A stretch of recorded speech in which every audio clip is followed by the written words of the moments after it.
शुभविवाह या मालिकेच्या येणाऱ्या भागामध्ये आता मात्र मृत्यूपत्र फाडताना भूमीने सापळा रचत रागिणीला पकडलेलं असतं। म्हणजे रागिणीच्या आता हातामध्ये मृत्यूपत्राचा कागद असतो आणि तो कागद भूमीने बरोबर रागिणीला अडकवण्यासाठीच बनवलेला असतो। ओरिजिनल मृत्यूपत्र रघु काकांच्या घरामध्ये लपवत रागिणीला अडकवण्यासाठी आता मात्र भूमीने खूप मोठा सापळा रचलेला असतो।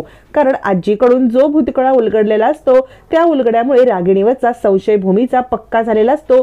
पोलीस, राजा काका, आजी या तिघांच्या मदतीने खोटे मृत्यूपत्राचे कागद बनवत म्हणजे डुप्लिकेट कागद बनवत रागिणीला या सगळ्यामध्ये अडकवण्याचा भूमीचा प्लॅन वर्कआउट होतो आणि मृत्यूपत्र फाडताना भूमीने बरोबर सापळा रचत रागिणीला अडकवलेलं असतं। या सगळ्यामध्ये आजीचा भूतकाळ महत्त्वाचा ठरतो। भूतकाळाची भयानक पानं उलगडल्यामुळे रागिणीचा सगळा डाव समोर आलेला असतो। भूमी ज्या वेळेला शैलेश्वर डॉक्टरांकडे रागिणीला खोटं बोलून निघालेली असते त्यावेळेला आता मात्र खूप मोठी घटना घडते। भूमी जेव्हा आता ती कार पाहते तेव्हा भूमीला ड्रायव्हरकडून समजतं की सिटी हॉस्पिटलला ज्या दिवशी रघु काकांना ॲडमिट केलं त्याच दिवशी रागिणी आत्या गेल्या होत्या आणि ती सकाळी सिटी हॉस्पिटलमधून जाऊन आलेली असते। त्यामुळे तिला माहिती असतं की सिटी हॉस्पिटलमध्ये असलेल्या रघु काकांना आता कोमात गेलेले आहेत। म्हणजे रागिणी आत्याचं तिकडे जाणं, रघु काका कोमात जाणं हा फक्त योगायोग असू शकतो का? नाही, या सगळ्यामध्ये काहीतरी गडबड आहे ज्याच्यामुळे आता मात्र रागिणी आत्यांवरचा भूमीचा संशय अधिकच बळावतो। आता भूमी विचार करते काहीतरी गडबड आहे जेणेकरून मला आता रागिणी आत्यांचं सत्य शोधून काढायला पाहिजे आणि ती आता रागिणीचं सत्य कुणाकडून शोधायचं? ड्रायव्हरकडून अर्धसत्य समजल्यावर ती पूर्ण सत्य शोधण्यासाठी भूमी आता आजीकडे अडून चौकशी करते। कारण ड्रायव्हरने सांगितलेलं असतं की खूप घाईघाईत रागिणी आत्या ह्या हॉस्पिटलला गेल्या होत्या आणि त्यांच्यासोबत अजून एक माणूस होता। त्यामुळे भूमी विचार करते तिकडे सुद्धा रघु काकांना मारण्यासाठी एक माणूसच आला होता। काहीतरी गडबड आहे, आता सुद्धा मला आजींशीच बोलायला पाहिजे। मग भूमी शैलेश्वर डॉक्टरांकडे जाते, शैलेश्वर डॉक्टरांना भेटते। त्यानंतर भूमी डायरेक्ट जाते ती रघु काकांच्या खोलीमध्ये। रघु काकांच्या खोलीत आल्यावरती भूमी पुन्हा एकदा मृत्यूपत्र काढते। मृत्यूपत्र काढल्यावरती त्याच्यावरची तारीख असते, जी तारखेला घाईघाईमध्ये मृत्यूपत्र केलेलं असतं ती तारीख असते ऍक्सिडेंटच्या नंतरची 2 दिवसांची। म्हणजे या 2 दिवसामध्ये आकाशचे बाबा हे शुद्धीवरती आलेले असतात आणि ते बरे होण्याच्या मार्गावरती असतात। तेव्हाच त्याच पिरियडमध्ये त्यांनी घरातल्या कोणालाही न सांगता मृत्यूपत्र बनवून घेतलेलं असतं। आता भूमी विचार करत असते ज्या वेळेला आकाश आजारी होता, बाबा स्वतः ऑपरेशन करून थोडेसे बरे झाले होते आणि आईंचा मृत्यू झाला होता। मग अशी हायर प्रायोरिटी काय आली की या 2 दिवसामध्ये बाबांना मृत्यूपत्र करून घ्यावं लागलं? नक्की कोणती अशी घटना होती की ज्याच्यामुळे मृत्यूपत्र करण्याची गरज पडली? हा भयंकर खुलासा आजीच करू शकतात। मग भूमी आजीला भेटण्यासाठी रूम मध्ये येते। गप्पा मारता मारता भूमी सांगते की आकाशच्या बाबांनी मृत्यूपत्र केलं, तुम्हाला सुद्धा याच्याबद्दल काही माहित नाहीये का? यावरती आजी म्हणते हो ग, म्हणजे तो असं काही करेल हे मला वाटलं पण नव्हतं।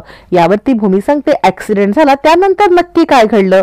आजी सांगते ऍक्सिडेंट झाल्यानंतर आकाशची आई म्हणजे माझी सून ही ऑन द स्पॉट गेली।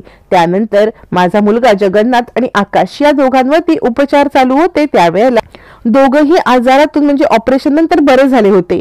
जगन्नाथ पण बरा होता आणि आकाश पण बरा होता। रागिणी आता त्यावेळेला रागिणीचा विषय निघतो। भूमी सांगते मग रागिणी आत्या त्यावेळेला? आजी सांगते त्यावेळेला ती आपल्यासोबत राहत नव्हती, ती गाईतून बाहेर राहत होती कारण तिचा थोडासा राग होता। भूमी सांगते राग का?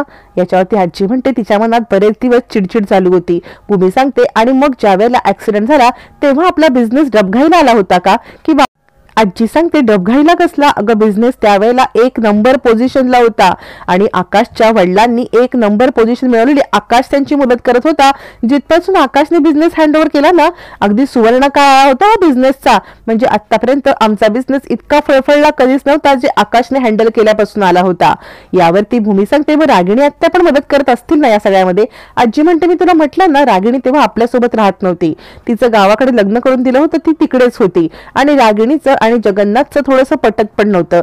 कारण काय मला माहित नाही, पण माझ्या मिस्टरांनी म्हणजेच आकाशच्या आजोबांनी महाजन जे इंडस्ट्रीचे त्यावेळेला ते मालक होते, पण त्यावेळेला त्यांनी स्वतः इंडस्ट्री उभी केली आणि ती आपल्या 2 मुलांच्या नावावरती न करता त्यांनी रागिणीला बेदखल केलं होतं।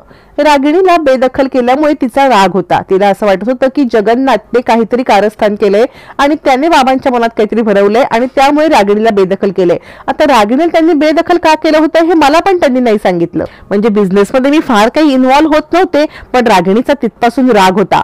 पण ज्या वेळेला हा ऍक्सिडेंट झाला ना, रागिणी सगळा राग विसरली. राग विसरून रागिणी इकडे येऊन राहायला लागली. आकाशची मुलाप्रमाणे काळजी घ्यायला लागली. तिला पश्चाताप झाला. तिला वाटायला लागलं की आपण उगाच राग धरून बसलो, आपला राग आता निघून गेला आणि त्यामुळे तिने आकाश आणि प्रॉपर्टी या सगळ्याचा अगदी मनापासून सांभाळ केला निस्वार्थीपणे, असं आजी सांगत असते. पण भूमीच्या मनामध्ये लगेच शंका येते, कारण आतापर्यंतचे सगळे पुरावे आणि भूतकाळ यामुळे रागिणी अत्यास या सगळ्यामध्ये असणार याची तिला खात्री होते. आता फक्त एक शेवटचा टोला मारायचा बाकी असतो. शेवटचा एक आता टोला मारण्यासाठी ती कदमांकडे येते. कदमांना सांगते, मी तुम्हाला कागदपत्र काढायला सांगितल्यावरती ही माहिती तुम्ही कोणाला सांगितली होती का? कदम म्हणतात, नाही मालकीणबाई, म्हणजे तशी मी माहिती कोणाला सांगण्याचा प्रयत्न नाही केला. त्यामुळे ते आता भूमी सांगते, आठवा ना, म्हणजे कोणालाही, इव्हन तुम्ही कुणालाही सांगितले असेल आमच्या घरातल्या तरी पण मला सांगा. मग कदम म्हणतात, हो मॅडम, मला साधारण आठवते. एक पेपर आहे ना रागिणी मॅडमच्या फाईलमध्ये गेला होता. पुन्हा रागिणी, शेवटचा घाव सुद्धा रागिणीवरतीच बसलेला असतो, कारण भूमीच्या मनामध्ये राजाकाका आणि रागिणी यांच्याबद्दल द्विधा मनस्थिती असते. राजाकाकाने जरी पासवर्ड सांगितला असता तरी पासवर्ड सांगून त्यांनी हे कारस्थान केलंय का असं भूमीला वाटतं. पण नाही, शेवटचा टोला सुद्धा रागिणीवरतीच लागतो आणि भूमीचा संशय खरा ठरतो. कदम सांगतात, त्यांच्याकडे मी कागदपत्र दिले तेव्हा एक कागद चुकून गेला. त्यांनी मला विचारलं की हे कुणी काढायला सांगितले. मी तुमचं नाव सांगितलं आणि कारण विचारलं, कारण मला माहित नव्हतं.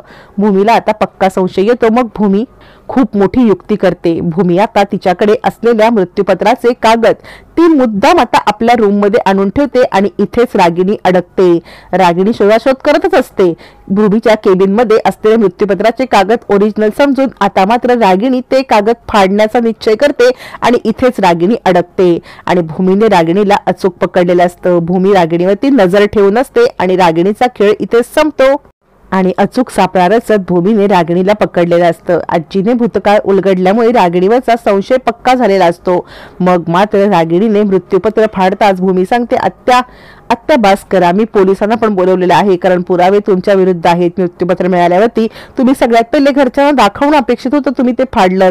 म्हणजे पौर्णिमाला मदत करणारा राजा काकांच्या मतानुसार तुम्ही आहात, कारण राजा काका तेव्हा सुद्धा म्हटले होते की या घरामध्ये कोणीतरी आहे जे पौर्णिमासारखंच त्याला वाटत नाहीये की भूमीच्या नावाची प्रॉपर्टी व्हावी. मग तुम्ही म्हणून हे सगळं करताय का? मला तेव्हा संशय आला ज्या वेळेला प्रॉपर्टी पौर्णिमाच्या नाही तर तुमच्या नावावरती होती. पौर्णिमा इतकी काही हुशार नाहीये, तिने डायरेक्ट प्रॉपर्टी स्वतःच्या नावावरती करून घेतली असती. आता रागिणी अडकते. आजी, राजा काका या सगळ्यांच्या समोर रागिणीचं सत्य येतं. पोलिसांची धमकी दिलेली असते. आता पोलिसांची धमकी खरी करत खरंच भूमी रागिणीला पोलिसांच्या ताब्यात देणार का? आणि मालिकेमध्ये आता आकाश आणि भूमी यांचंच घरात राज्य येणार का? हे मात्र पाहणं फारच रंजक ठरणार आहे.